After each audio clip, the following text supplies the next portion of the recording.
in terms of poverty, actually the situation is getting better, and it's very easy it's very easy when we face situations like the Congo or many other places to be hopeless. But actually, you know, the number of children dying before their 5th birthday is almost halved in the last 2 decades, and that's because of many, many things. You know, economic growth in some places, governments that have pro-poor policies, but international aid and development inputs from our government, from agencies like World Vision, things has played a massive part in that, and we've got strong evidence to see that. So working out the kind of good news, bad news message, and how you communicate that is a tough choice as well.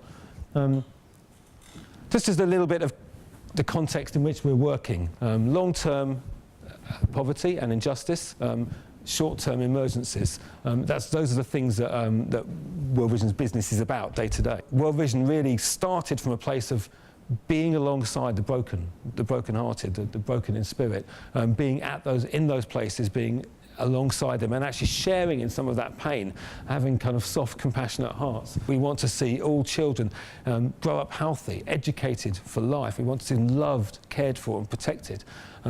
And you'll notice that it says all children. That doesn't mean necessarily just those in the world's poorest places even. So there's a lot of charities. In the UK, we are probably one of the most competitive marketplaces for charities. And I don't know if you see this yourself when you turn the television or open the prices of all the charity offers seem to get lower and lower and lower. You can change a child's life for £5, £4, £3. You can save someone's life for 50p. You know, you can text save to something and it's job done. But it isn't.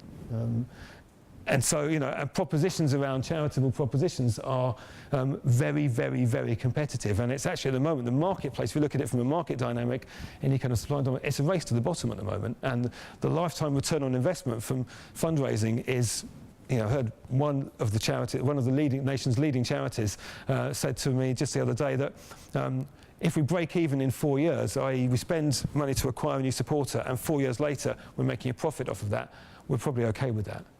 That's a scary number. And so the economics of fundraising in this climate are a nightmare at the moment.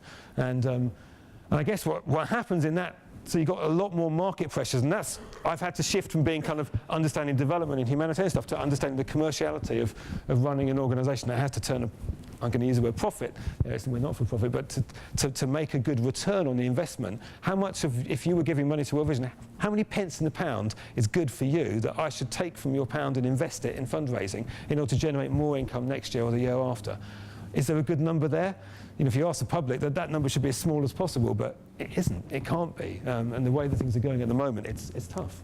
I mentioned a meeting I was at last week. This was a meeting of World Vision leaders from all over the world, and Kevin Jenkins, who is a Canadian guy who's out of the airlines industry in the banking sector, he's actually World Vision's global chief executive. He started his speech looking 3 years ahead by saying, will we exist in 20 years? Not just World Vision, but will international NGOs exist in 20 years? He said, let's not take it as a given that we will, unless we change. I mean, that was the whole premise of his speech about the future. And so, I mean, there's glimpses of some of that in there. So the partnership thing, the slide I showed with all the different actors that we work with.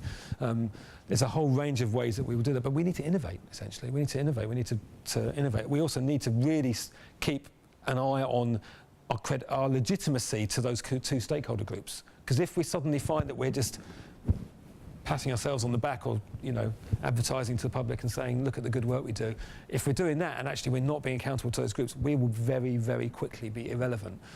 So we have to innovate, whether it's technology innovation, which we're doing quite a lot of, or whether it's partnering with corporates and others, which we're doing more of, or whether it's, you know, changing the way we work in a more fundamental way. So, yeah, I won't spend a long time answering that, but there's many, many ways. But, you know, I think genuinely speaking, for the sector that I'm in, unless we innovate and change, we will not be here in 20, 30 years' time. And in some ways, of course, we shouldn't be here in 20, 30 years' time, because if the replacement for the Millennium Development Goals, which I'm sure most of you are familiar with, the Millennium Development Goals were set at the Millennium for 2015, so just over a year from now, the world's countries made some commitments to halve poverty, for example. That won't be reached, but many of the goals actually are reached in many places. But they're now setting a framework for what comes after that. The goal for 2030 is going to be zero zero poverty, zero absolute poverty, extreme poverty. That will be the goal for sure, almost definitely. And then within that, inequality. Those are the two things that are most likely to come at the forefront. So, you know, of course, if there is no longer extreme poverty, maybe we shouldn't just keep ourselves going for the sake of it. So in some ways, we want to work ourselves out of a job. I don't see that happening anytime soon. Okay, so what are World Vision's priorities at the moment? Yeah, well, I mean, right now, today's priority is responding to the emergency in the Philippines and also the emergency in Syria that's happening at the moment with the typhoon that happened in the Philippines and then the displacement of millions of people due to the war in Syria. So those are two very pressing needs, but more than that, long term, our priorities are around the health and nutrition and the protection of children in some of the world's toughest places like the Congo, places like Sudan, Somalia, and some of those places. How did you feel when you first saw the first bit of news on the typhoon Haiyan? Yeah, well, the first bit of news I saw on the typhoon was on Twitter. And it was on Twitter from our staff on the ground who were already there, and they were tweeting within minutes, literally, of the typhoon hitting, or certainly within hours.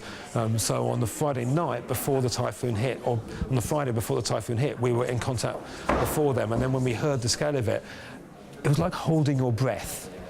How big is this? How bad is this? And no information for the first 24 hours in terms of need was not a good sign. It's a bit of an adrenaline thing. It's fight or flight. It's the first response, the first reaction actually is, right, get into action, gear up.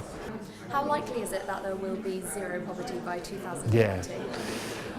Well, poverty is relative in some ways. So, you know, we have poverty in the UK. Look at the use of food banks in the last couple of years. There is still, you know, children in poverty here in our own country. So I think in terms of no poverty by 2030, unfortunately not much chance. It was Jesus himself that said, the poor you will always have with you, and he was right in that sense. I think in terms of the level of poverty, the absolute poverty, it is possible. We are a generation that can do something about that. I think we are a generation that can make that, if not gone, almost non-existent by 2030, by 2040, by 2050. It's within our reach. We have the technology, we have the resources. If we have the political will, we can do it. You know, you have to have good governments. You have to have a government that cares for its people. Most places in the world that's true, although of course even in governments where they do, you can have different views on how effective they are, but there are some governments in the world that either can't or won't prioritise the poor, and so you have to have good governments, and that means the citizen, the relationship between citizen and state has to be one where the citizens can have a voice to change the government so they get the right government. So yeah, I guess that's the case for democracy, although democracy is probably the lesser of all the less evil of all the systems we have. So I think that, you know, that's the case. I think the biggest thing, if I was able to change one thing that would get closer to that, if we could somehow have the world's wealthiest and most powerful people live door to door, next door to the world's poorest and most, you know, suffering people, if you get close to it, you can't ignore it. And so that's the job, I think, of organisations like World Vision, but is to try and minimise that distance so that we can actually, we genuinely feel like we're the neighbours of other people in the world. So when you do that, you know, the British public, just for the typhoon in the Philippines, they've given already £50 million in just a week. That's extraordinary. So when our hearts are touched, we can do it. So those will be the two things: good governments and get citizens and get people closer together across the world.